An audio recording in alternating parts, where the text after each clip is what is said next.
It's on mute. Because we're live.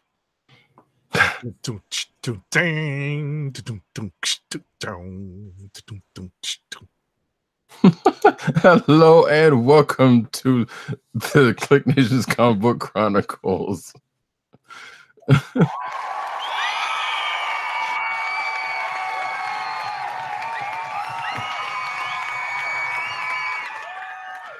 And that voice you heard doing the improvisation during the intro is the one and only, the man, the myth, the legend, Agent_70. What's up, everybody? I wasn't a terrible beatboxer in my time.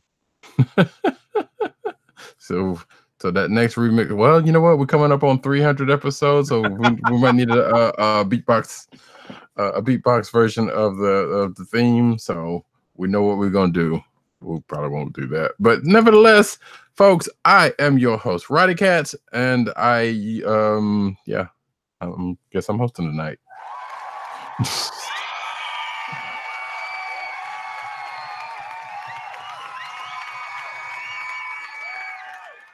And you can find Agent_70 at Agent_70 on Twitter and Instagram.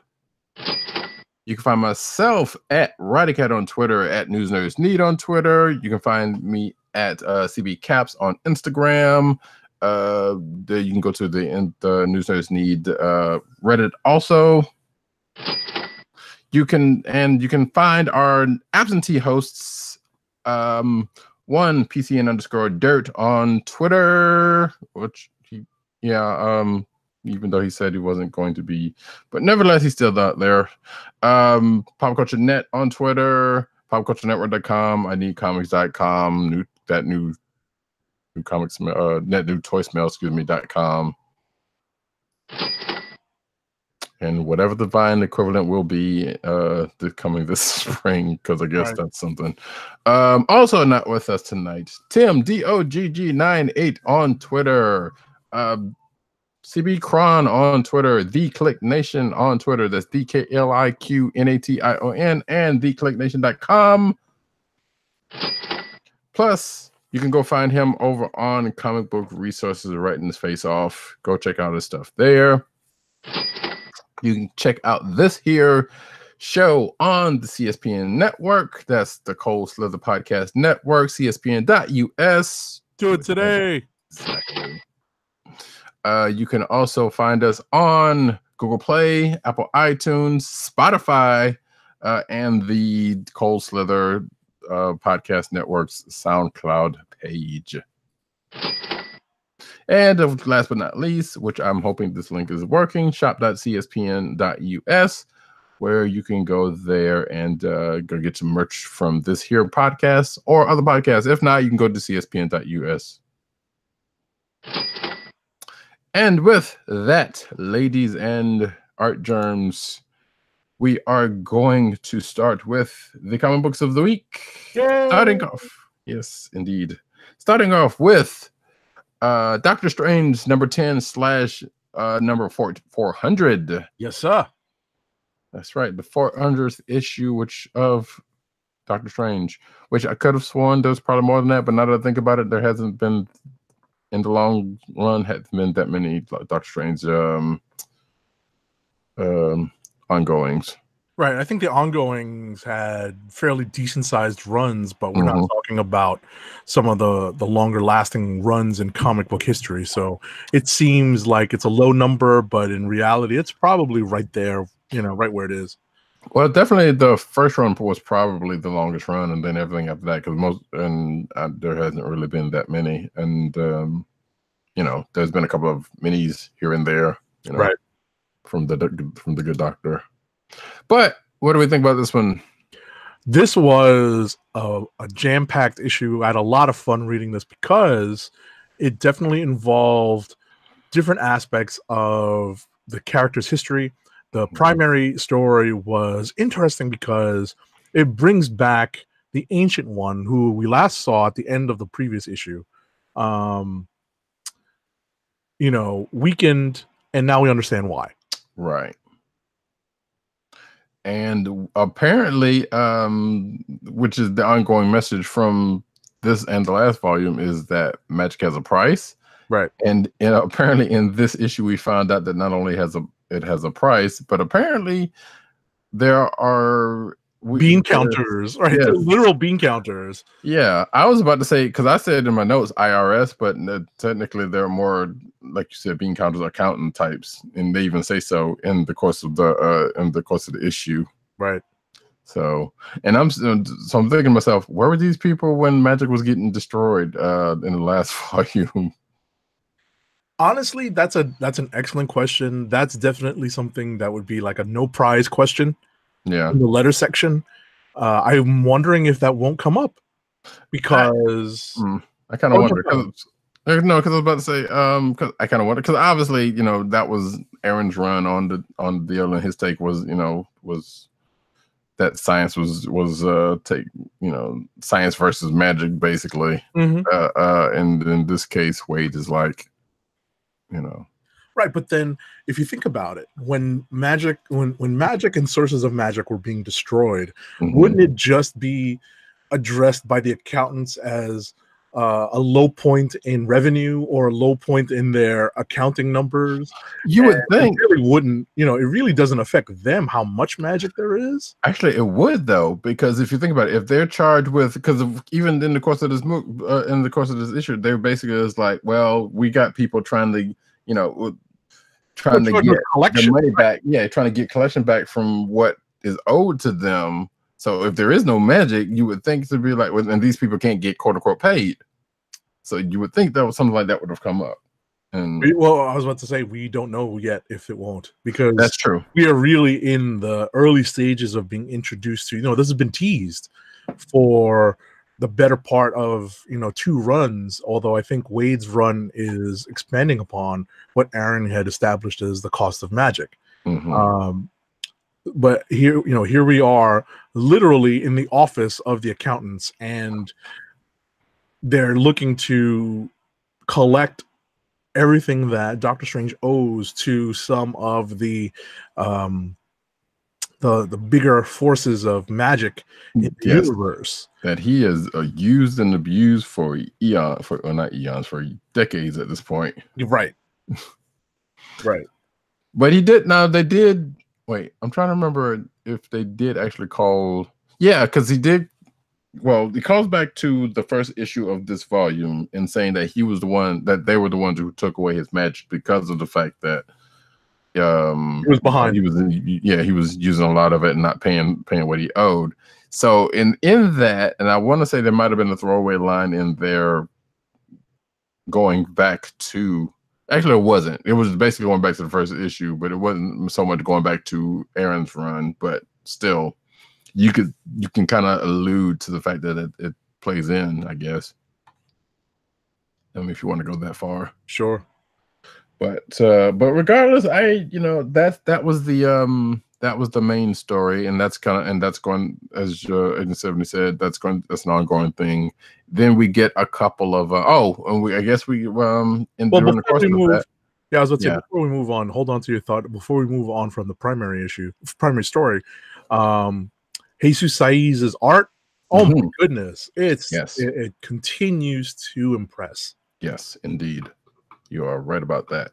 And I was also going to mention not so much the art, but during the course of the story, we not only did we found out how the magic is being paid or being collected at this point, which but we also find out that some of that Strange's friends from a recent past, and obviously all the way past, have been put in the way of this.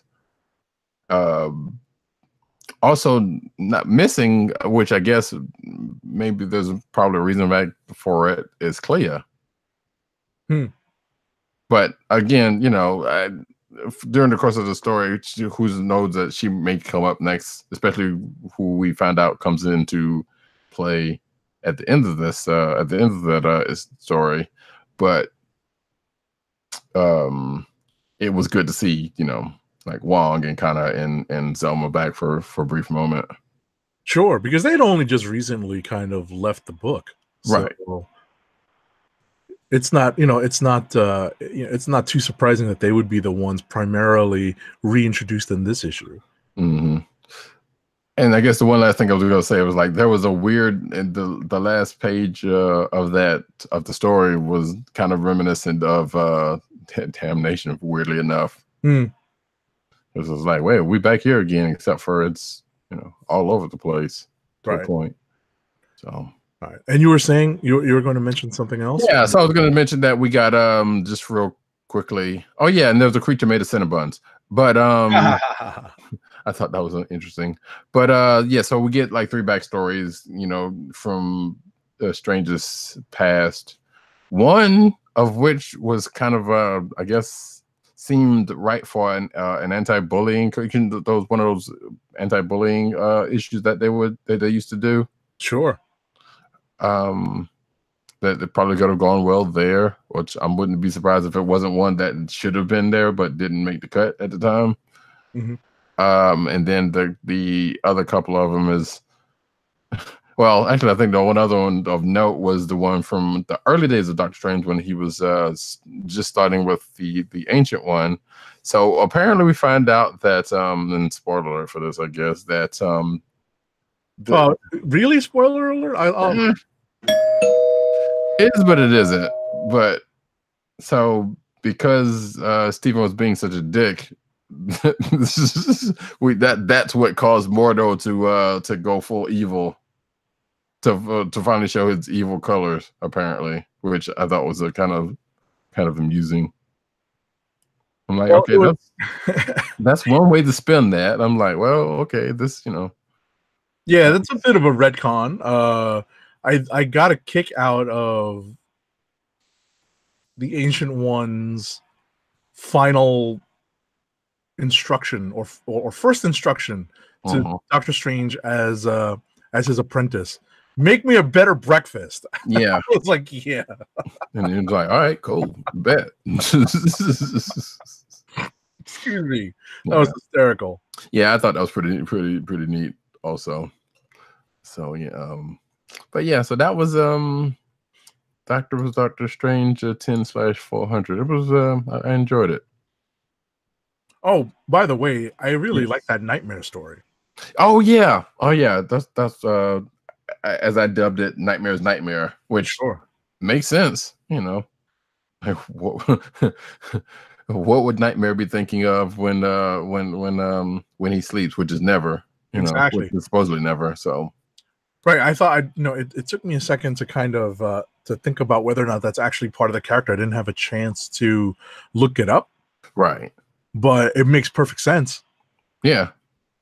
So, yeah, and I thought about it too. I was like, that's an interesting turn. I would like to see something full-fledged out of that. Like, what if Steven turned, well, quote unquote, not turned evil, but turned the tables on Nightmare or something. So that was cool. All right. So I guess we've rung that one out. The next one we're going to go to is the big event book for the week. And that would be Heroes in Crisis number 5. All right. So, well, we can always start with what PCN_Dirt thought about it, which is, huh? That was his reaction was, huh? That is, and we understand why to a certain extent. To a certain extent, yeah. So, yeah, this is what would be deemed as the dark middle chapter, I guess. I don't know. It's not necessarily that dark, except for whatever. I guess when it gets around to Superman's speech, which I thought was pretty good and actually slightly timely. Which I wouldn't be. Which is one, not the first book this week to kind of like I feel like has that message in it, or has a message in it like that. Right. Now, whether that was intentional or not, or it just so happens to fit the story, but you can kind of tell from some speech. I feel like there was some real life pokings that was done during the course of Superman's speech, which happens, Sure. In people's writings. But to get to the crux of the matter, so Booster Gold and the Blue Beetle, aka Ted Cord, which will apparently find out who actually is alive. They're broing it out and decide to have this dumbass plan, which is a plan that happened before, but apparently it works this time. So that's one part. And then, of course, you get the 9 panels with the people still doing the sanctuary. A couple of one of which I had no idea who that was. Who's that? Protector? That one was one of them. Also, Solstice. I didn't know who. I don't know who Solstice was. Protector was, and I think we talked about it the first time he appeared in this. He was in the Keebler "Say No to Drugs" New Teen Titans book. There's a which is why. Okay, that makes sense. Which is why he kept saying, right, what he was saying. And the only reason he was created is because I think they didn't have licensing for Robin, or they couldn't use, or they wanted to create a Robin-like character for the book. So they should have used Arsenal. That would have been too much backstory for little kids like me to understand, because I remember hearing that book in school. Right. So yeah. So and Commander Steel, which if you watch Legends of Tomorrow, you can see a version of that character there, and I was kind of felt sorry for him during the course of his 9 panels. He was like, yeah, but I died and came back and died again and came back and died. I don't know what I'm. It might not stick. I don't know. Who cares? I'm not. Basically self-pitying, himself. It must be tough being a B or C level hero, in the DC universe, especially with all the different crises. Yeah, Ice Booster Gold, who's seeming to be having his own issues, but apparently we found out, and which might be where the comes in from Dirt. I don't know, but there's seeming to be introducing a time element, right, with a character that spoiler alert in place. Yeah. Yes. So that might be the thing that turns this thing around. Right. So my notes from this book are, basically, we have the DC Trinity -1 because he doesn't do press, according to yes. They think that they have to reassure the public and let them know why the heroes need a facility to take care of their mental health. And we also finally get a clue. And this is what Roddy Cat was just referring to, as to what may have really happened during the massacre at the sanctuary. So it's a big clue. It has something to do with time and time travel. So we may not have seen the last of some of these characters who died. Which, given the fact that, and we spoke about the solicitation from April of last week, we didn't necessarily go into with that, but definitely has mentioned, has alluded. No, actually, we kind of did it in the news, but kind of alluded to some things that we were kind of wondering about, or at least I was wondering about from seeing that. And now we're starting to get little crumbs about where that could possibly go. I believe so. So that being the case, there's really not much else to say. Like I said, Superman's speech, was an interesting speech, and like I said, it felt like that there could have been some real life parallel notes in there to go by in there.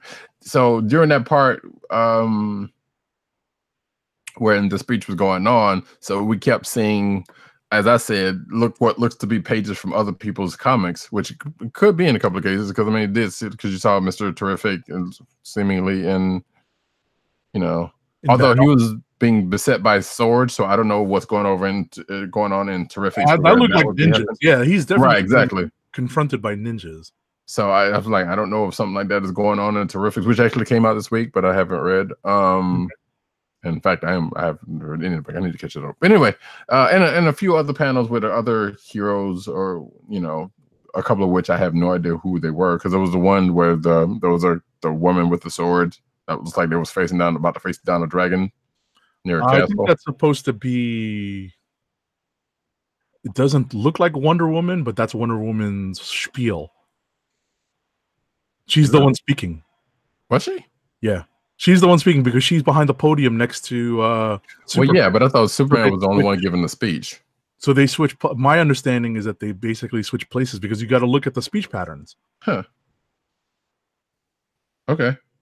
Well, that changes it a little bit, but that still doesn't change the fact of the comic panels thing. Because I was like, okay, what is all this going on? Like, is this something they're gonna bring up, or they're just given how cinematics work, that just seems to be like, well, you know what, he's doing the speech, and how in some movies where there's a speech going on and you cut to other scenes going on of things going on, or right. I guess more often in TV shows or whatever.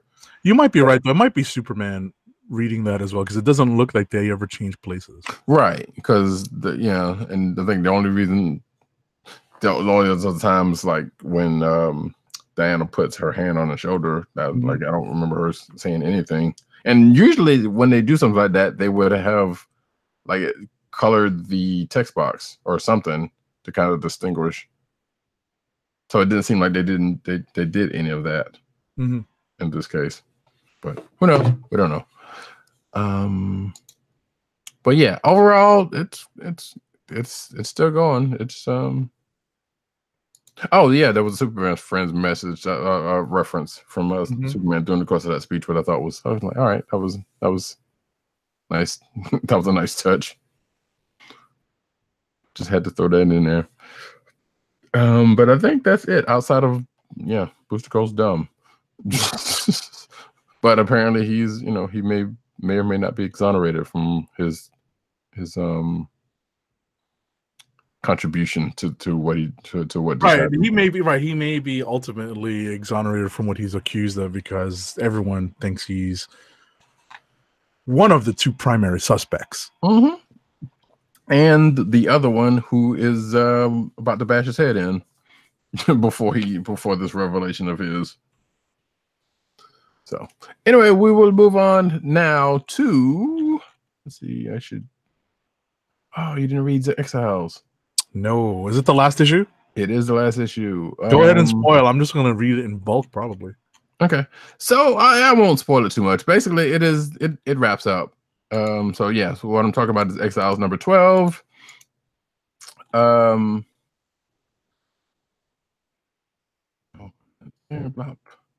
So this is basically the end of the end of the story seemingly for now. Obviously they do that so somebody else comes and takes over the book and may want to do something with them.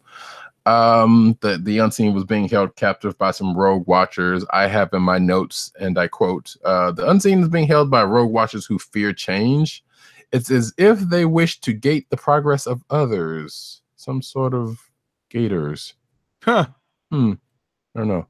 But anyway, there was a nice 90s X-Men reference that was in there. And, some things, it pretty much wraps up. I don't want to say fairly neat, because in true Exiles fashion, someone takes it for the greater good. But overall, it wraps up pretty neatly to to end the Solid End Edge run. That much I will say. Okay. Yeah. So you should check it out. It's a nice read. And there's even a good little bit of good news that you wouldn't think they would have mentioned during the course of it. So there is that. Okay. You're gonna have to read it to find out. Yes. And I dare say no, I'm not gonna do it because that would be kind of a spoiler if I did that. Actually, no, I am going to do this though. We both read Miss Marvel number 37. Sure. Let's do that one. Now, you and I both have loved this book. Sure. Since its inception. And I can safely say that this issue is no exception to that. I say it right up front in my notes. It's a nice issue with fairly low stakes. But at the same time, well, low, yes, but at the same time, it is also it's not necessarily a day in the life, but it's also Kamala going through some things that she's never gone through before, going through a challenge. Sure. You know, before she even puts on a suit, which I thought was interesting. And then, you know, going from that, I was like, well, okay, maybe she's not going to put it on the suit, and it's just going to be her and them doing this. But nope, the suit comes on, and she still has to deal with some superhero stuff. But then it goes back to some real life, quote unquote, real life things in her world. Right. It's interesting that the supervillain in the story isn't one. It's public works. Isn't one that's created out of thin air. It's one that is a result of the degradation of our infrastructure. Right. This is a real life problem that exists in Jersey City, New Jersey. Mm-hmm. You know, folks on the East Coast, especially folks in the tri-state area, are going to understand these stories that come straight out of Jersey City when it comes to flooding due to burst sewage pipes and water pipes. So this was straight out of G. Willow Wilson's real life, you know, Yes. out of the real life of Jersey City residents. So, you know, I found it, you know, an amusing commentary on at least one aspect of the real world that we can all agree on, is that, you know, our infrastructure is crumbling, people. Yes. So this is the penultimate issue of her run on Ms. Marvel. So we are gearing up for one last big blowout, which is 5 years. The next issue is going to mark 5 years of Ms. Marvel being in print. So that's pretty cool.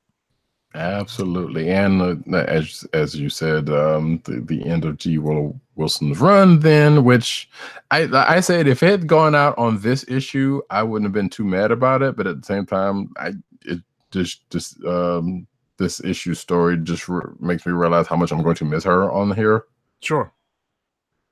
You know? Sure. Because she definitely had the super heroics in there, but so much of the family and the interconnectivity of all these different characters was front and center, or at least shared the spotlight with the superhero activity. So, you know, and it even got to a point where, you know, her friends who, you know, basically stepped in as Ms. Marvel for a little while, as pseudo Ms. Marvels for a little while she was on a hiatus.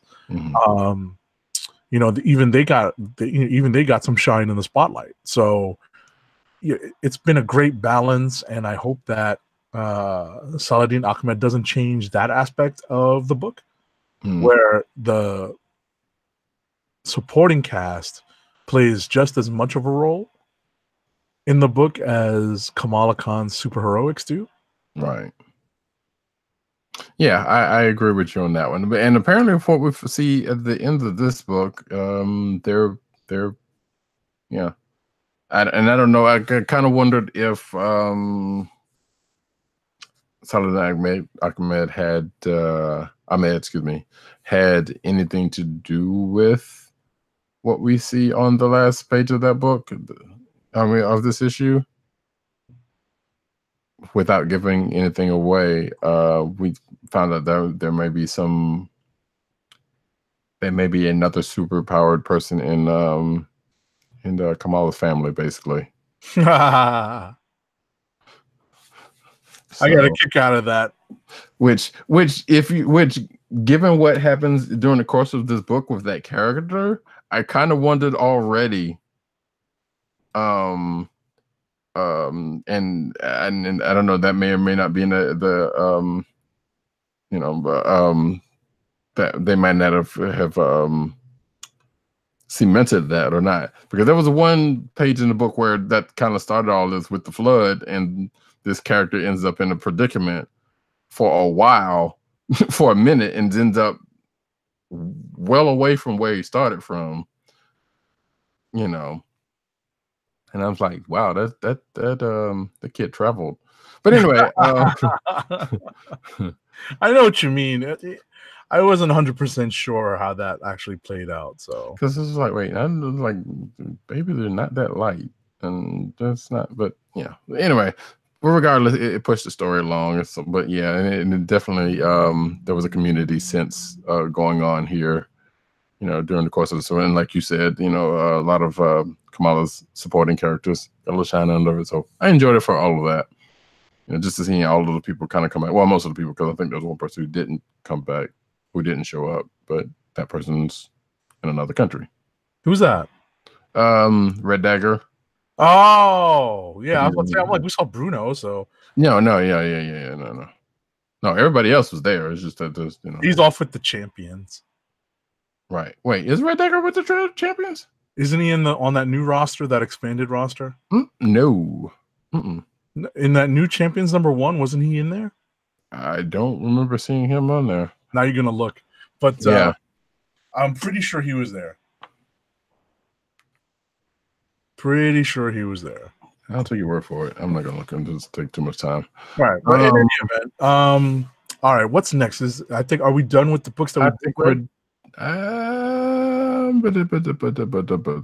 believe we are. Yes. Okay. So you want to take a book real quick, and then I'll take one. We might want to go into rapid fire because it looks like we both read a lot. Yeah, sure. Let's see. Me and Dirt read one. You and Dirt read one, and I will go into.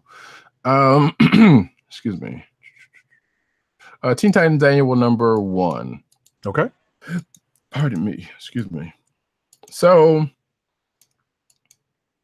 if you haven't been reading Teen Titans and probably Red Hood Outlaw, actually I haven't been reading Red Hood Outlaw, but I'm assuming that it kind of crossed over the narratives because some of us did.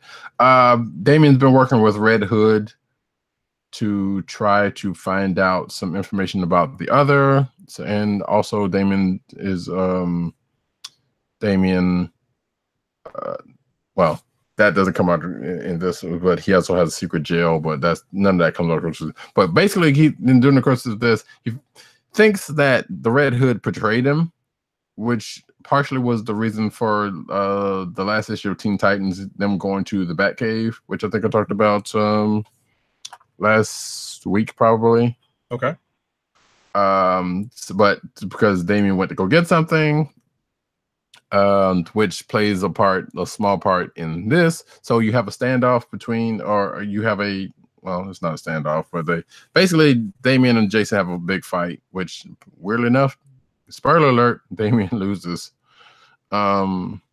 Which, arrogance aside, and who knew that Jason was the better fighter? Of course, then again, he's bigger than Damien, so I mean that's whole different stuff. Regardless, it's written the way it was supposed to be written,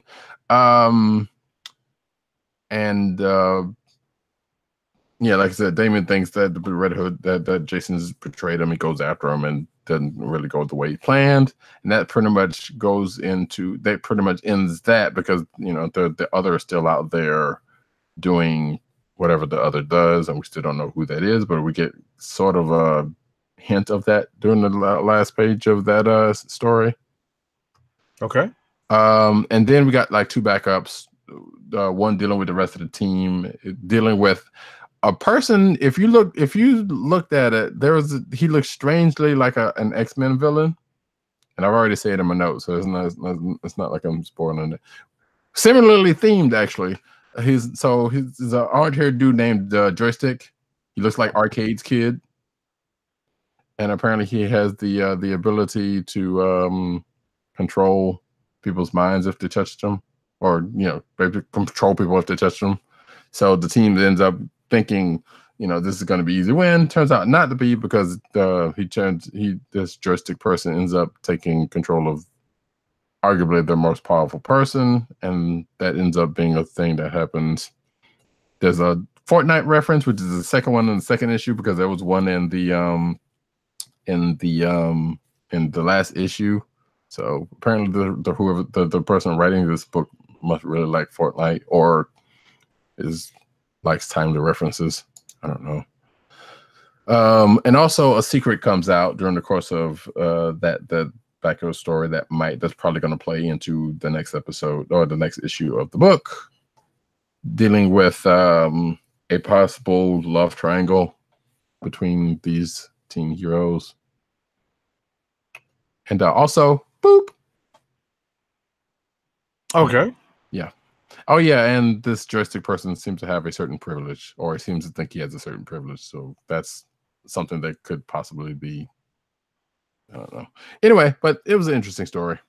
I'm curious. I'm still kind of curious because I don't think Teen Titans is ending. I know Titans is. I'm not sure if Teen Titans is actually ending though. I have to see, but it's going somewhere. So you can go ahead and drop a book on us, please. All right. So the next book I'm going to talk about, and there's plenty to choose from because I read a lot this week. The next book I'm going to talk about is something that I know Tim Dog and I both read. That's the Justice League Annual #1 that came out this week. I slogged my way through this because it was a lengthy story, and I understand why why Snyder and I think Tinian co-wrote this. Why they saved this for an annual. You know, we bemoan the fact that sometimes annuals don't count, quote unquote, but this is definitely one of those annuals that incorporates the ongoing story and basically is the culmination of the last, long running, however many story arcs that have been leading to the reveal of Perpetua. This is the entity that was behind the source wall. I'm not spoiling anything because you got to be at least a little bit up on our conversation about Justice League and some of the stuff that's been happening in the team books in the DCU in general. This is a character that has been teased over the last few months, but this is the big reveal, and bad things happen, unexpectedly, as the heroes and the various hero armies basically are trying to do their best to restore order to the universe. But of course, the Legion of Doom and Brainiac come and muck up everything. And guess what? We now have Perpetua on our hands. So let's see where Snyder and company go with this. That's where this this issue leads. And as I said, it's nice that they used an annual the way they did. They used the space that is contained within the pages of an annual, usually an extra sized issue, to tell the culmination of the reveal of Perpetua.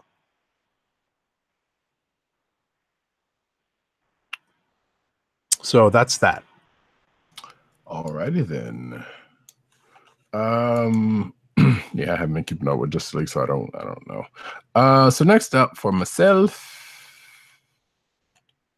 would be, and I'll do that in rapid fire. I did already mention that one. West Coast Avengers #7. Because at this point, I might as well go down the line, and then after this one, we can go. Well, if you got one, unless you got one more, we can do rapid fire. But West Coast Avengers #7.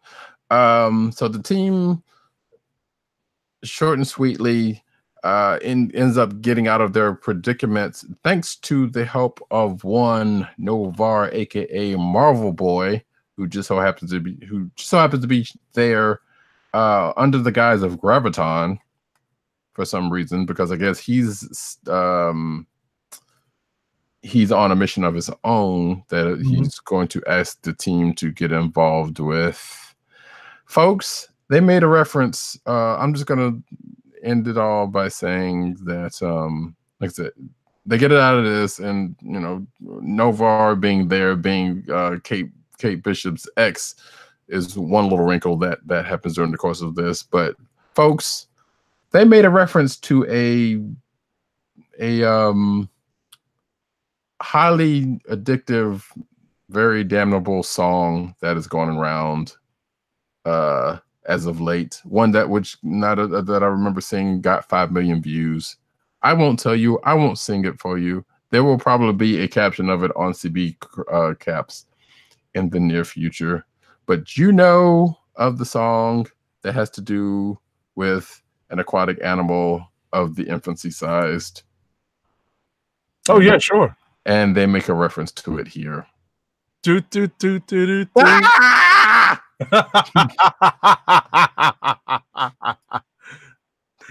We weren't gonna do that. But yes.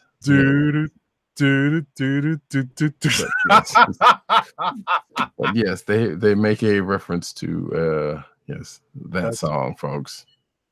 Which is done quite well, mind you. But I was like, okay, really? That they really did this, huh? So, which kind of dates this issue a little bit, but at the same time, hey, why not? You gotta have some fun with it. But that's so what? I said that's high comedy. Yeah, it was pretty good. I think that's pretty much it. Oh yeah, and then we found a couple other, like I said, there's another wrinkle going forward. One probably going back to Kate Bishop's Hawkeye book, or two actually going back to Kate Bishop's Hawkeye book. Okay. So all right. I got one book left, and then we can go into rapid fire. Okay. All right. So I wanted to talk about, I guess it's one of the event books on Marvel side. That's Age of X-Men Alpha #1. Just kind of reading straight from my notes. Here we are with Age of Apocalypse Part 2. Oddly, Marvel's not holding off on publishing the regular X-Men books as they did during Age of Apocalypse and replacing them with the Age of X-Men books. It seems like it's a bit of a cash grab. When it comes to the story, X-Men has created a utopia for mutant kind, but as always, a utopia is fiction and is never as perfect as it seems. I'm not sure I want to buy into this entire crossover. I definitely bought all of Age of Apocalypse, but the other X books weren't available at the time, so writing the event out made much more sense during Age of Apocalypse because that was your ticket to X characters. So,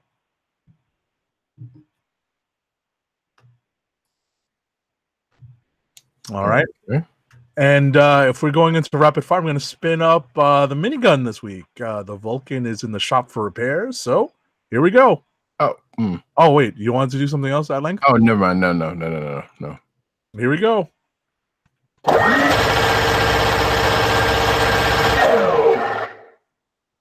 Nice. You might want to oil that thing up a little bit, but nevertheless, hey, new sounds, folks.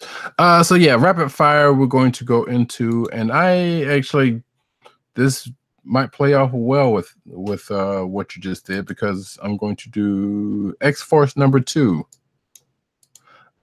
Slightly. Well, I don't know because I don't know much about it, but let's put it this way. They do allude to that story you just talked about. In fact, I think they alluded to what's going on in Uncanny, more specifically, during the course of this issue. So we still have X-Force in Transnia, and some stuff got jumped off thanks to being in the right place at the wrong time. The team themselves still have an issue with Young Cable, so there's that going on while they're fighting amongst fighting the other people. That being said, Ahab, whom we just saw from, spoiler alert, Ahab from Extermination is still around, which if you've read Extermination, you knew he's still around because his ship, he got stranded here in this time. So he's in this country helping out the new leader with mutant issues all the same time while trying to fix his own issues by getting, and there's some weapons thing going on and some whole lot of shenanigans. And the only other thing I can say is, like, in the beginning, it was like, Sam's like, we're not killers. I'm like, yes, this X-Force has always been killers, from what I remember. So I was like, well, Sam's time with the Avengers must have softened him up for him to say that, because I'm like, I don't recall, that being the case. Anyway, that was X-Force. I was about to say, I was going to add, I think he's only going back to the very first iteration of X-Force. Probably. Yeah, and I thought about that too, but I was like, I felt like he's been on a version Killer Team? Yeah. I don't think so. Maybe not. So, because the Killer Teams were all bladed characters. Right, everybody but like him. Right. No, I mean like the killer teams were like the Wolverine led teams. I know, but that's what I'm saying. But everybody who's on the team now, with the exception of probably like I think Cable, was on that team, right? With the exception of Sam, also, right? And obviously Deathlock, but that's. No, I think Deathlock was there. Was he for one of the runs? We've had this discussion before. Like we were trying to figure out why he's around. I'm like, no, he's been in an iteration of X-Force previously. So okay, well. There you go, then. So yeah, there is that. So they're still going through their thing. No boom boom this time. And I'm going to go to Star Trek: The Q conflict #1, which Dirt I know is also read. And I will go with Dirt's thing first and say that he said it might be a little too formulaic, but it's so fun to see all the groups together. And Cisco sniffs out the time travel in the best exchange in the book. And I agree with that part, because so basically it's Star Trek conflict contest of champions in a nutshell. By some slight fault of Picard, well, let me rephrase that. So the Q and some other people are having an issue, which is bleeding over into normal space, and causing some havoc. So, Picard, being on a mission, figures out that Q's involved with something, but we didn't know what. Calls up Q. They have a talk. Q gets the idea of saying, "Hell, right. Well, since you're so big and bad, you can fight for us." And that's where we get this whole thing where, so we got Voyager, Next Generation, TOS, DS9. All of the groups are now together, and they will be fighting. Seemingly fighting each other to resolve the conflict between Q and these other people. So I'm kind of on board for that, because y'all know me. I love Contests of Champions, and once I figured out, well, this is clearly what this is going to be, I think this might work out decently. And yeah, that exchange between Picard and Cisco was pretty interesting. So and the only other thing I would say about that was like the time frame of this was interesting at first, because they're basically plucking all of the people out of time. It looks like Next Generation takes where the story started takes place around First Contact, and therefore sometime after Voyager, because they make references to Admiral Janeway, who Janeway didn't become an admiral until after Voyager ended. Captain Sulu, which was, again, like I said, during the time of the movies, et cetera, stuff like that. So, and that Cisco had just gotten his captaincy, which was like 3 years. Yeah, it was like 3 years in from actually, no, was it like 4 years in from DS9? Anyway, regardless, it was some ways in before you got. It was a little ways in before you got captains. So that can give you an idea of where they're pulling from, and of course TOS being TOS. So I'm hoping this works out, and yeah, it is a little bit of formulaic, but hey, it's a deal. Talked about that a little too long. Star Trek Next Generation IDW 2020 #1 is my last book. And so this is for IDW's 20th anniversary, and they got a bunch of one-shots dealing with their various properties, and this is the Star Trek one. Well, specifically the Next Generation one, and this basically takes place 20 years in the past, before Picard became captain of the Enterprise, when he had just gotten to be captain of the Stargazer, and it is a story of how he and Beverly met, basically. And them end up working together, and Picard has hair. That's all you need to know. It's a good story. I'm not sure if it's a story, it's a story that may have been that I know has been alluded to in Next Generation, but I don't think it's actually been told. And if it has, I don't remember it. But regardless, it is here in comic form. It's pretty good. And that is it for me. Okay. So, I am tweeting about the Porzingis trade that the Knicks did today. Sports ball. Because, lots of my friends are asking me about it, and I figured I'd just put something out there on Twitter. Because you are the sports authority. Oh, they went bankrupt. But in any event, going back to comics this week, let's see, we covered the book I read that PCN_dirt also read. So, leading off in rapid fire, appropriately, is The Punisher #7. Frank is still in prison in Bagalia at the hands of Baron Zemo. Matthew Rosenberg has pulled a character from a pretty deep dive into Punisher history to produce a way for Frank to possibly break out finally. The female Punisher. No. It was actually a pretty deep dive. Amazing Spider-Man #14 is the next book. It's refreshing to see Chris Bacalo's art, especially with backgrounds. I've had my differences with Ryan Otley's work so far on this book. I found it refreshing to see a great artist step in and provide backgrounds. Bacalo can get a little crazy with the page design, but when it is clear and easy to follow, it's a joy to look at.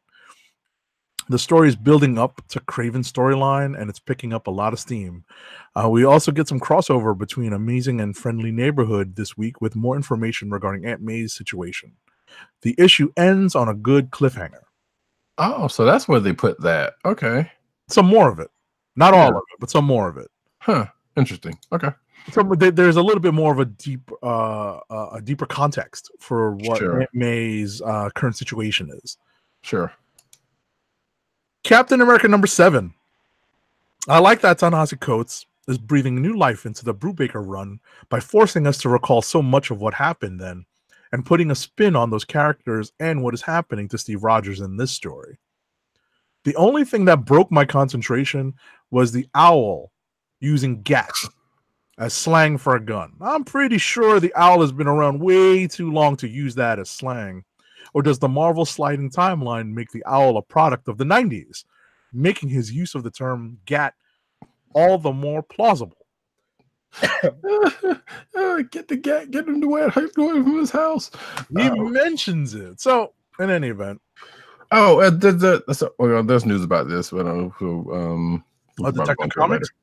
On Captain America. Okay. The next book I'm going to talk about is Detective Comics #997. This was a fun issue that puts Batman almost on par with Mr. Miracle when it comes to being an escape artist. After all, they both learned from the same teacher, Thaddeus Brown, who features prominently in this story. Finally, we may have found out who is behind the crazy Bat Blob that has been hunting down all of Batman's mentors leading up to the big #1000 issue extravaganza. We did the next three, and I did the last one, Justice League Annual #1. So I'm wrapped up with my rapid fire. Did you mention PCN_Dirt's feelings on Star Trek: The Q? Actually, wait, did I? Yeah, I did. Okay. He does have one more. Yeah. Right. I'll just bring up the last one, which is Action Comics #1007. I skimmed this because I read what PCN_Dirt actually said in his notes. Jimmy kissed a lizard person, and if you don't read it, you may have very, very different ideas of what a lizard person is. I'll give you a hint in this. Cobra! But not Talia goes many things, but to call her a lizard, that's just rude. Oh, it's definitely not that either. Fun. Bendis cannot write Lois, and there's a scene in this. I believe it. There's a scene in this that I want to revisit because of PCN_Dirt's critique of it. He says that's sad, and Leviathan is making a move. Leviathan, apparently. What is this book? So yeah, Action is.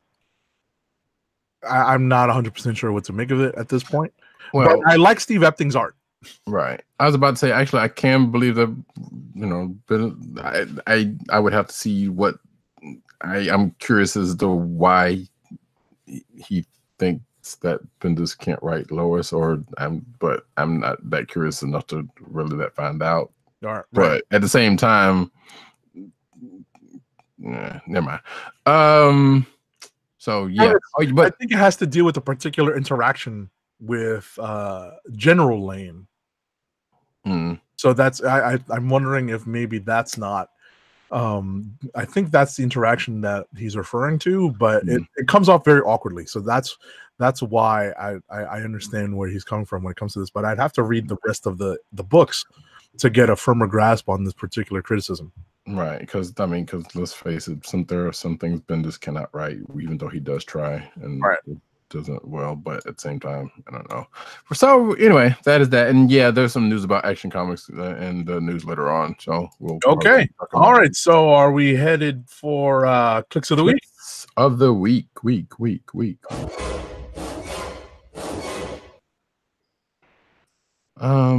And yeah, I was kind of stalling into saying all that too, because I have no idea what mine is. We can, our co-hosts who are in absentia, yes, actually gave us their clicks of the week, so I can go and give out theirs while you give yours some thoughts. First up, PCN_Dirt chose Star Trek: The Q Conflict #1 as his click of the week for this week. Not a bad pick. I'm kind of there. Okay. And our very own Tim Dog 98 has chosen Justice League Annual #1 as his click of the week. And I definitely understand where he might think that is worthy of click of the week for this week.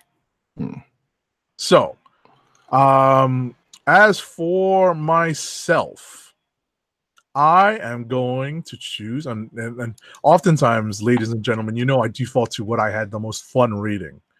I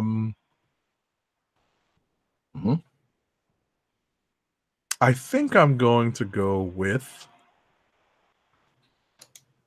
Detective Comics #997.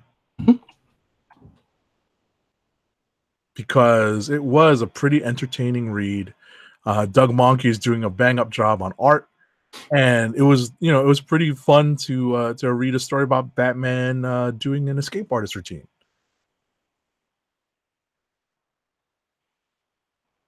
Okay, sounds good.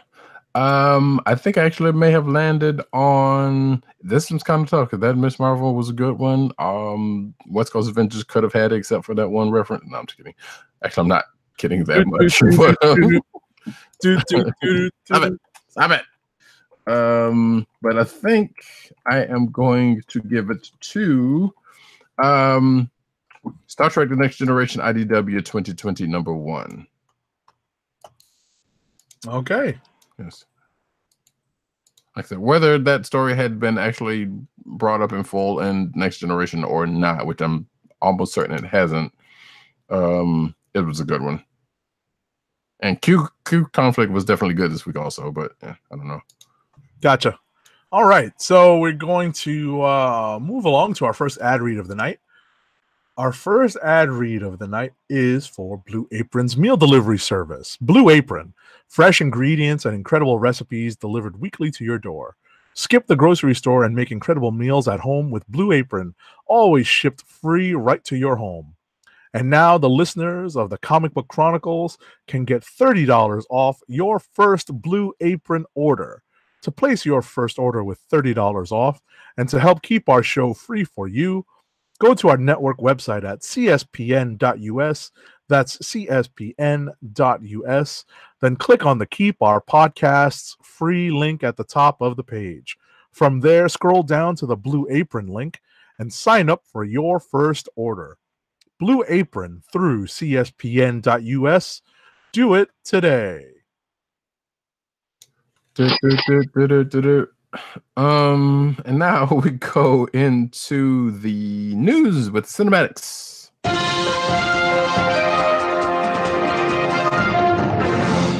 And I could have kept that screen right where it was. So we start off like we do every time this week with a little hot cinematic news, and that with Oh, wow. Interesting. Black Panther returning to theaters for free after Oscar noms and SAG win. So I believe this is happening next week at the time of this recording. Yes, Disney said that the return February 1st through the 7th, which is actually tomorrow Right. at the time of this recording. Will check it out this weekend. Yes, which will mark the start of Black History Month, and tickets will be free. As a part of the initiative, the company said it is also giving a $1.5 million grant to support the United Negro College Fund, and that is awesome. It says here, the Black Panther is groundbreaking for many reasons, including the rich diversity of voices behind its success, and that is from Bob Iger, the Disney CEO. So, without going too much further, that's awesome. Let me see. Disney insisted there will be 2 showings per day at each theater. There are 25 in California, 6 in.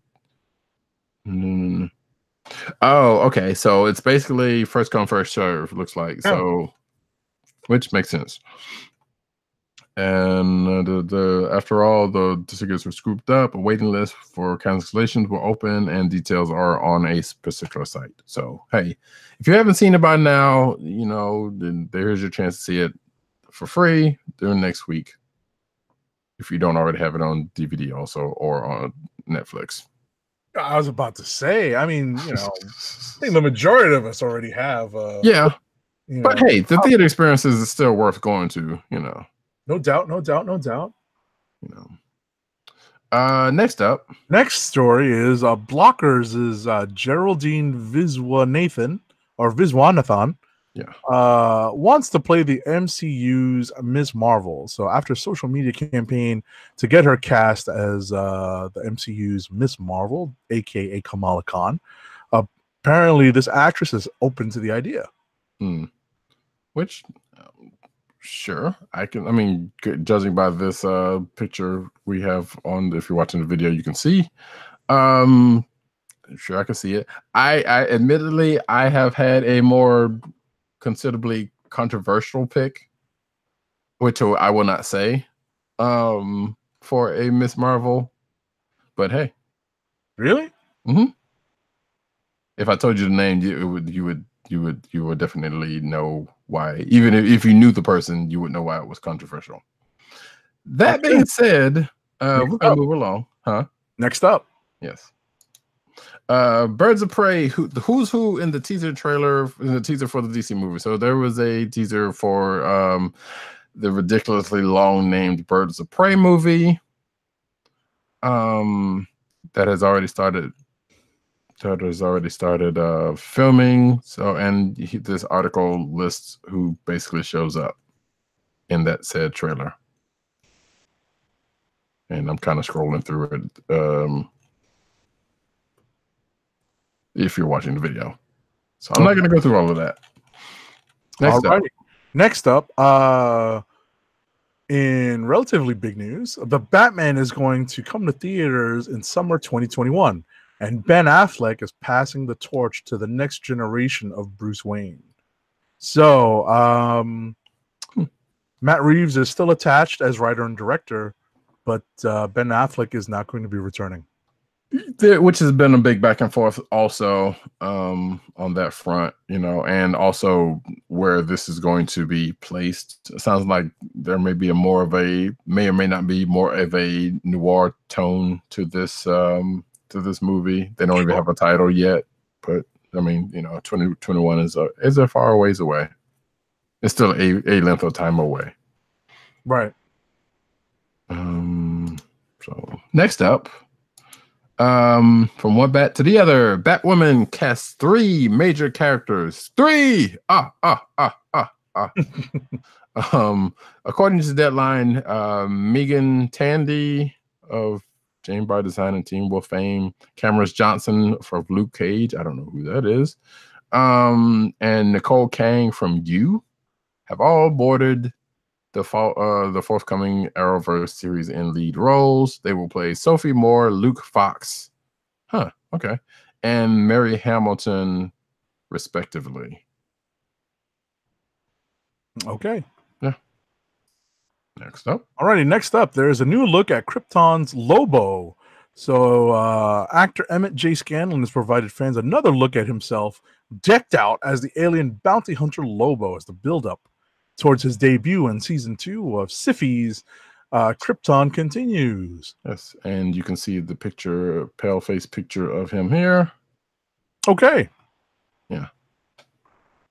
Weird. Next up, speaking of Krypton season 2 teaser divides the House of L.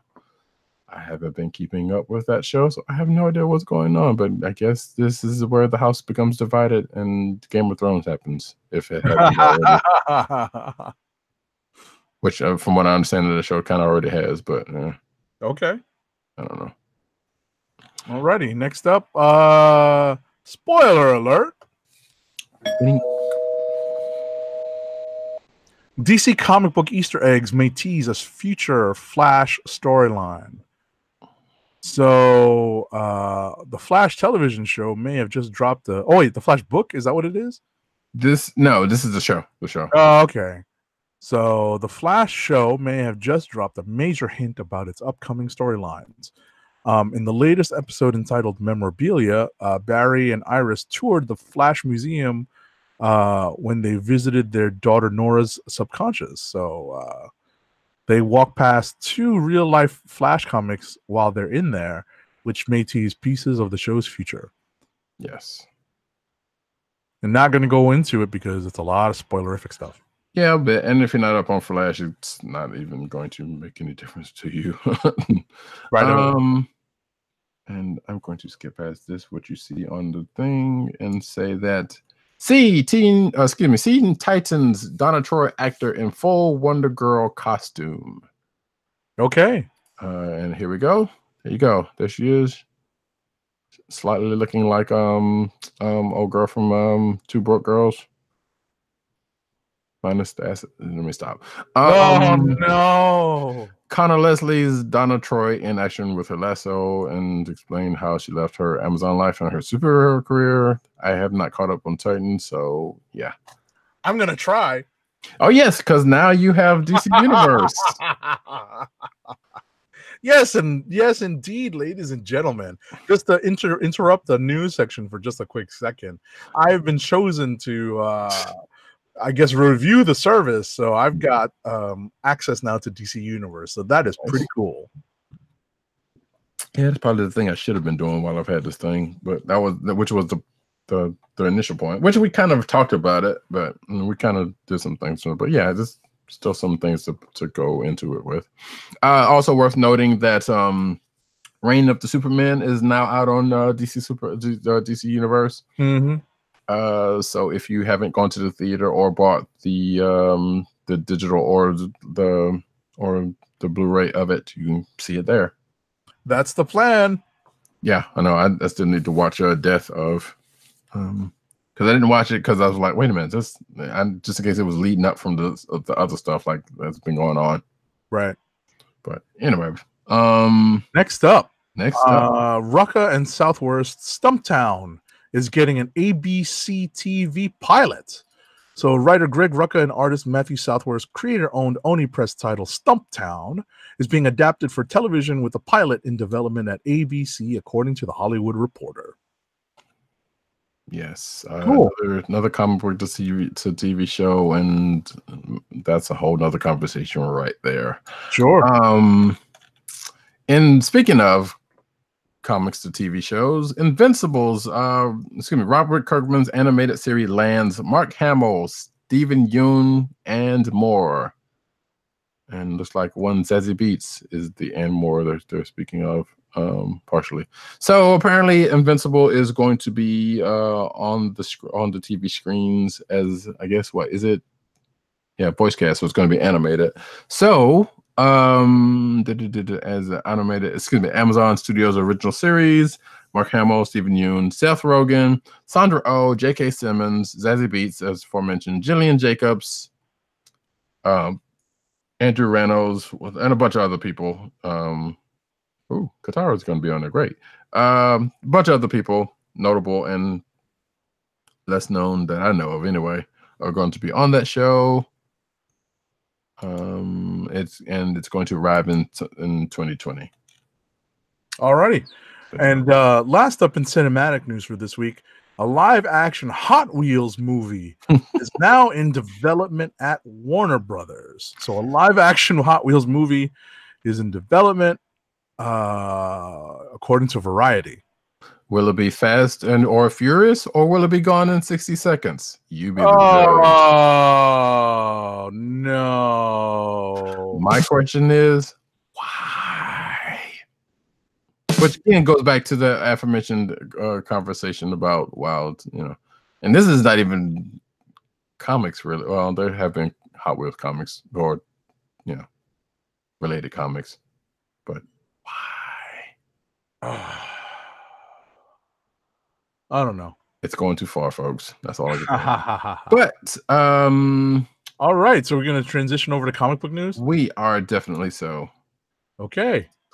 Meanwhile, at the Hall of Justice. All right, so we're going to transition over. Yes. To comic book news, and our first story is that's not our first story that Bruce Springsteen met the Transformers. No, but however, if you are, when you do see the show notes, the link to the show notes should be on the link to the podcast, hopefully, and you will see such stuff in the clickbait sessions. Good stuff in there. You should go check it out, and also more solicits for April 2019 have sprung up. Okay. Speaking of which, Exo Manowar is relaunching with a new series. From the Valiant universe, Exo Manowar is slated to hit comic stands this fall in a new ongoing series. Yeah, it's after the conclusion of the current title from writer Matt Kint. None of us have been reading Valiant stuff, so right. Sorry.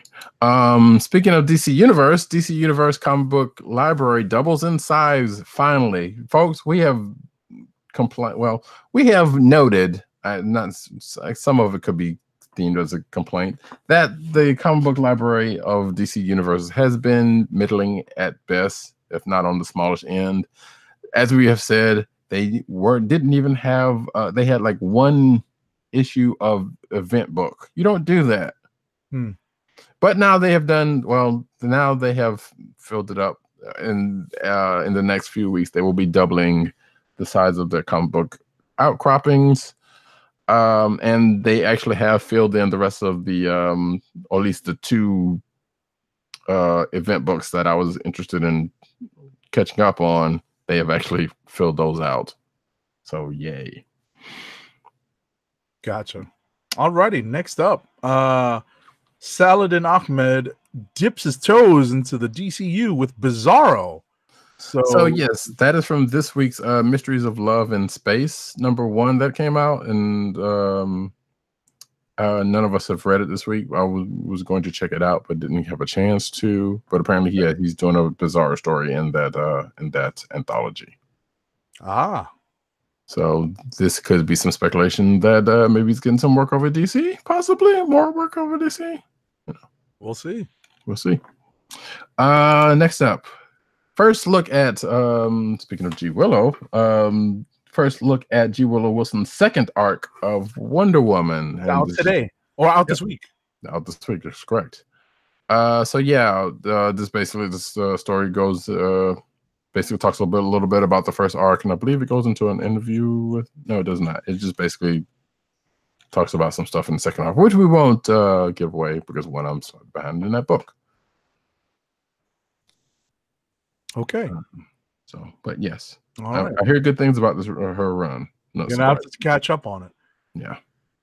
Next up, DC is sending Young Justice #1 and Naomi #1 back for a second printing.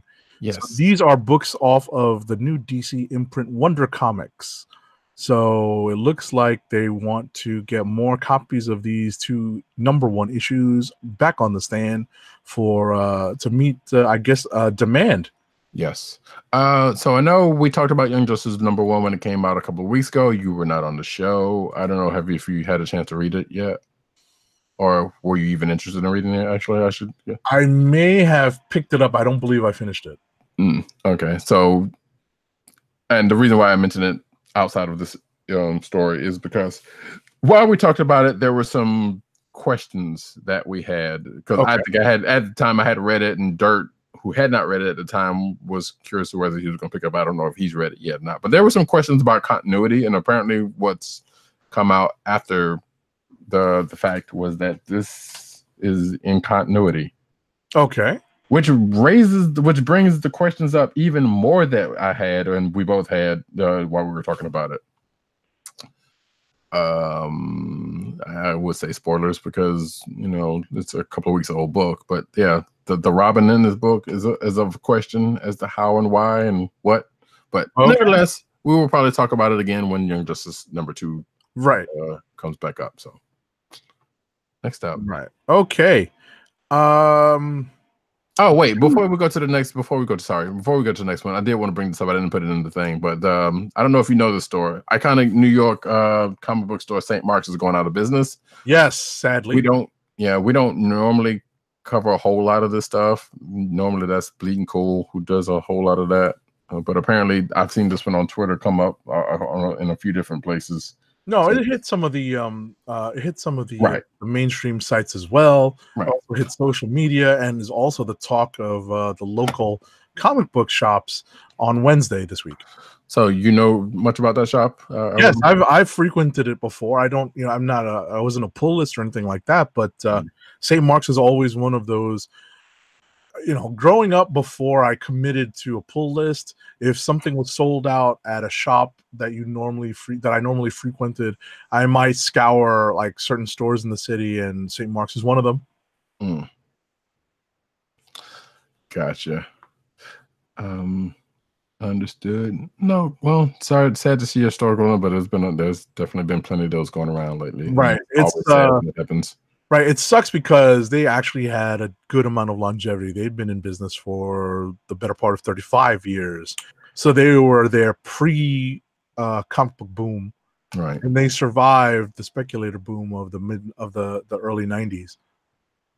Yeah, there's a couple of places that's been around roughly that long here that's kind of bit it, and it's like, wow. So the place I go to and maybe one or two other places is the only places left, and it's kind of getting ridiculous. Right. I mean, New York City doesn't have too much to complain about. We literally have 3 branches of Midtown Comics in Manhattan. It's sometimes the outer boroughs that are lucky enough to get mom and pop shops that open up, but whether or not they last is another story. Right. So there is that. There's a clickbait I'm gonna get to, but we'll do that after the thing. Right. So our next story, back to comic book news. Yes. Doomsday Clock. Gary Frank shares a deleted scene from the DC event. How about not deleting scenes and getting this book out? How about let's finish this darn thing up? Yeah, right. Sorry. So it's already delayed, and it suffers more delays. And I remember joking with PCN_Dirt about whether or not this book would finish. The series would finish in 2019. We're already in February almost, so we'll see. Yeah, what is it, like halfway through, right?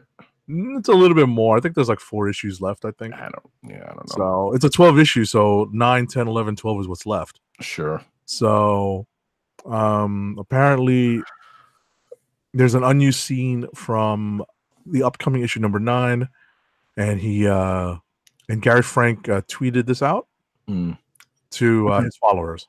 Yeah, which is always weird to talk about a deleted scene in a comic book, but there's always stuff that gets scrapped, so that's not outside the realm of possibilities. And he also apologized for the delays on his Twitter and when he posted this stuff also. Next up, examining the hints for DC's Leviathan event by Bendis and Malieve. So the Action Comics 1007 was this week, which has started in that whole Leviathan ring apparently. And this article gives a little bit of throw some hints out there from this week and some other stuff about, I guess, going into the event. According to Bendis, he said last week that the Leviathan event will be monumental to the DC universe, quote unquote. Sure, whatever. Okay.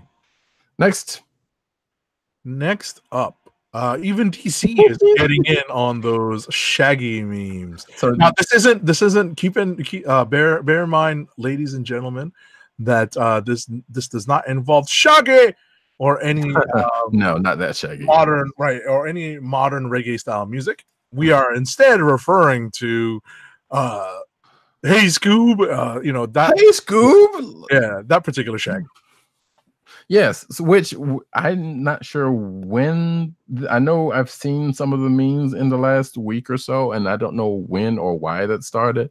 Up until Matthew Lillard, who played the live action version of Shaggy, got into it to a point. Zoinks!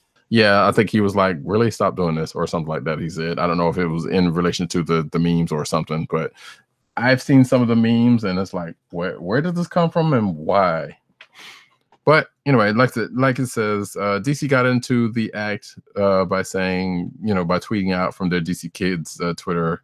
And I think I actually saw this tweet. It's and it says here, if you're watching the video, Hope, we thought the S stood for Shaggy. Zoinks. Shaggy, yes. And of course, there's the cover of Scooby-Doo Team Up from, I think it's fairly recent. I want to say. Goodness gracious. So yeah, that whole Shaggy meme's going around. I don't know what is going on. Okay. Next up, X-Force brings a major X-Men threat back to the Marvel Universe. So in this week's X-Force, the character called Ahab, the future mutant hunter, is reintroduced into the book. Yeah. So, blah blah. Spider-Woman leads Marvel's new female superhero team, and this is kind of spoilers for Captain America number 7. This I did not want to mention because it's I want to see where this goes. I thought this was a pretty cool story though.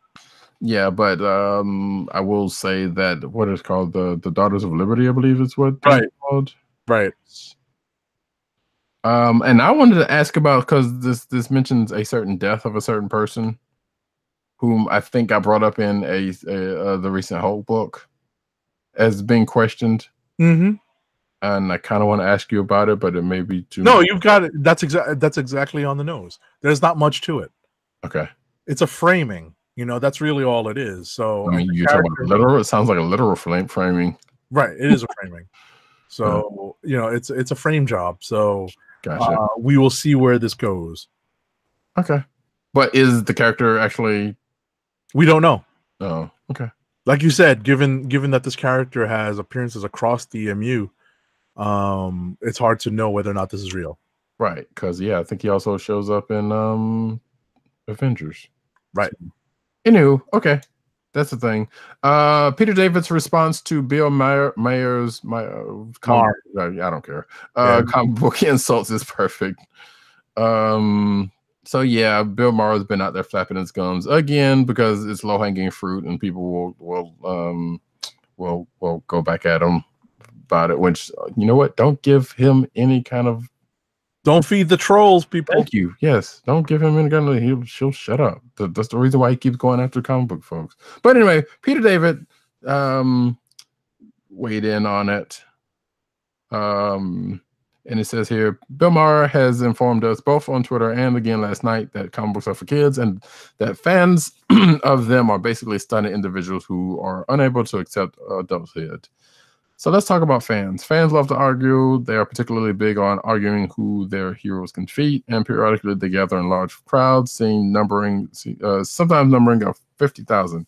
They pay ridiculous entry fees to get in, and many of them dress up like their favorites. You know what? It goes on. I won't go too much, but basically, he has a lengthy statement about this. It's well reasoned. It's well put together. It definitely is. It's at the end of the day another argument for it's not about Arrested Development so much as it is looking for joy in the grind of daily adult life. And the Arrested Development is Bill Maher and his stupidity, right? And not understanding that this is art. Oh no, I think he probably does. He just doesn't care because he's looking for attention. That too. That's all. So Moving right along, Mike Grell's Maggie the Cat returns. Okay. Yeah, I don't. So, writer-artist Mike Grell has plans to revive his creator-owned title, Maggie the Cat, not to be confused with Omaha the Cat Dancer. There's a reference for one. I'm just probably get. Okay. Don't look that up.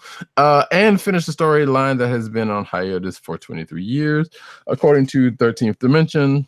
Grello reportedly plans to raise funds for the series via Kickstarter beginning in March and self-publish the final 2 issues of this Image comic book from 1996. All righty. And then it just goes into the who this person is. Gotcha. And lastly, the first full issue of Submerged, a book by Vita Ayala and Lisa Sturl, is available. And the book is also available this week. Came out this week. Okay. The collection's released on January 30th, so that was yesterday. Mm-hmm. So if you are interested in that book and that creative team, you can go check that out and go buy their book. So that ends the news. I wanted to bring up something real quick from the clickbait. Go ahead while I queue up our last ad read. Indeed.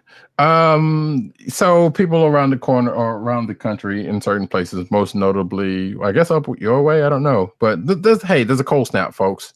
Yeah. There's a cold and Midwest stretching into the Northeast. Yes.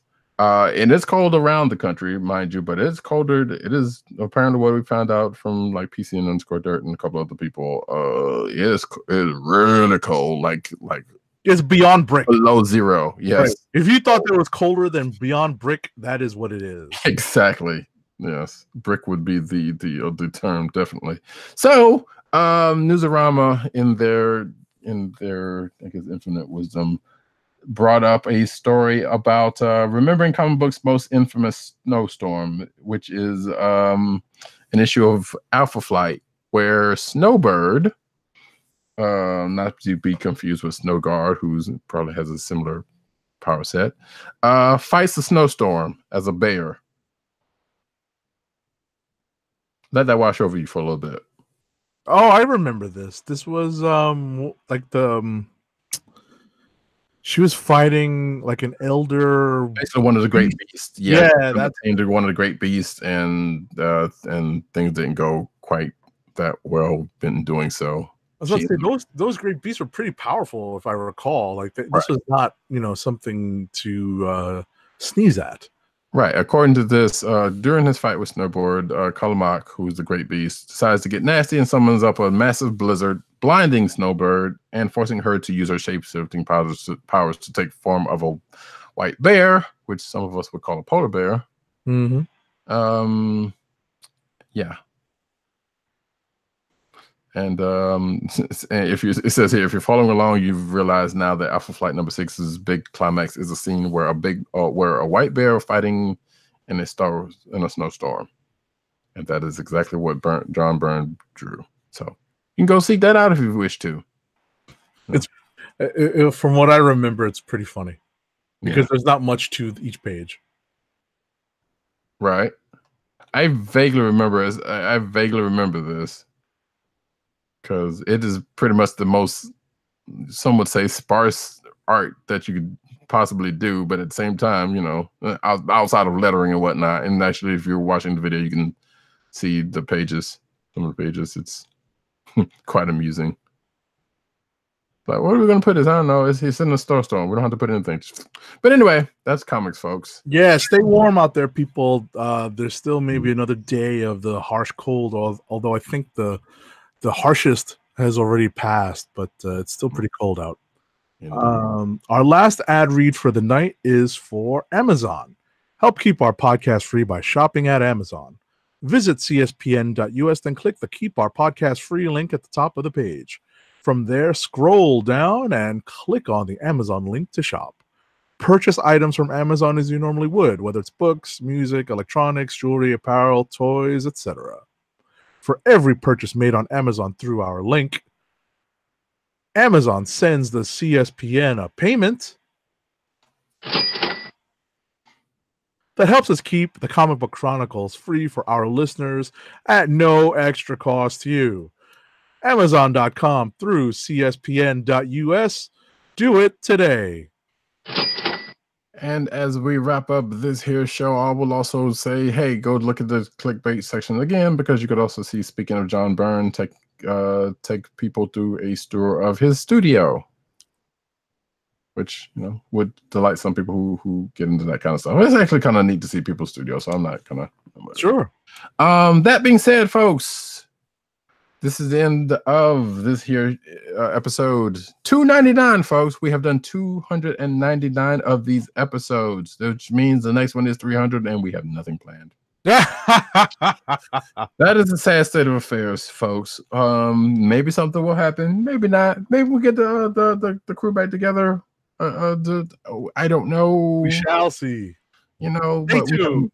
we have no absolute plans except for the fact that we will be back here next week for said episode. And until then, Agent_70 on Twitter and Instagram. Okay. PCN_dirt at Twitter, PopCultureNet at Twitter, PopCultureNetwork.com, IneedComics.com, ThatNewToysMail.com. Tim, DOGG98 on Twitter, The Click Nation on Twitter, that's the KLIQ NATION on Twitter, CB Cron on Twitter, TheClickNation.com, and Comic Book Resources. He doesn't own Comic Book Resources, he just writes a lot. Mm-hmm. And myself, Ridecat. Ridecat on Twitter, no underscore like some of these fine fellows. News Nerds Need on Twitter, News Nerds Need Reddit, CB Caps on Instagram. And of course, you can find this here program on the CSPN. That's the Cold Slither Podcast Network at CSPN.us. Shout out to Matt Wang, who says he just got off a flight from San Francisco. So glad you're back home safely. Exactly. Oh, excuse me. No, he says he's on a flight back from San Francisco, so he's not home yet. So get home safely. Safe travels. So whenever he hears this or sees this, you know, you'll get to it. But you can subscribe to this here podcast like he and surely others have done on Google Play, Apple, why did I change that? Apple iTunes, aka Apple Podcasts. You can go to SoundCloud. You can go to SoundCloud, the Cold Slither page, but you can also go to Spotify, which we are on. Mm-hmm. And check us out there. Go give us some listens, some spins. And don't forget to leave ratings on iTunes if you use iTunes. For sure. And well, yeah, no, they don't. Spotify doesn't have that, but yes, do that. Do that definitely. And Google Play, actually, you can also leave a rating for us there. Shop that 5 stars. 5 stars. Forget to add that. 5 stars. Yes. Be nice, and don't be like 5 stars. This thing is. No, that's not how we roll. Come on, man. Give us something good. I'm not gonna sit here and say we're gonna, like, I know there are other places that say, hey, we will read them, because I don't usually have iTunes up, so I'm not promising that at all. But I'm just saying, go there, be nice, give us some good ratings, 5-star preferably if you would like to. 4s, if you just like us. Anyway, that concludes the show for tonight. We will be back next week. It'll be 300 episodes. We probably won't have anything. It would be nice if we did, but who knows? We will figure it out, folks. Yes. But until then, this is the Comic Book Chronicles, and have a good night, folks. Stay warm. Peace. 1. Oh. Baby shark, baby shark, baby shark, mommy. Stop it. What's wrong with the Click Nation video?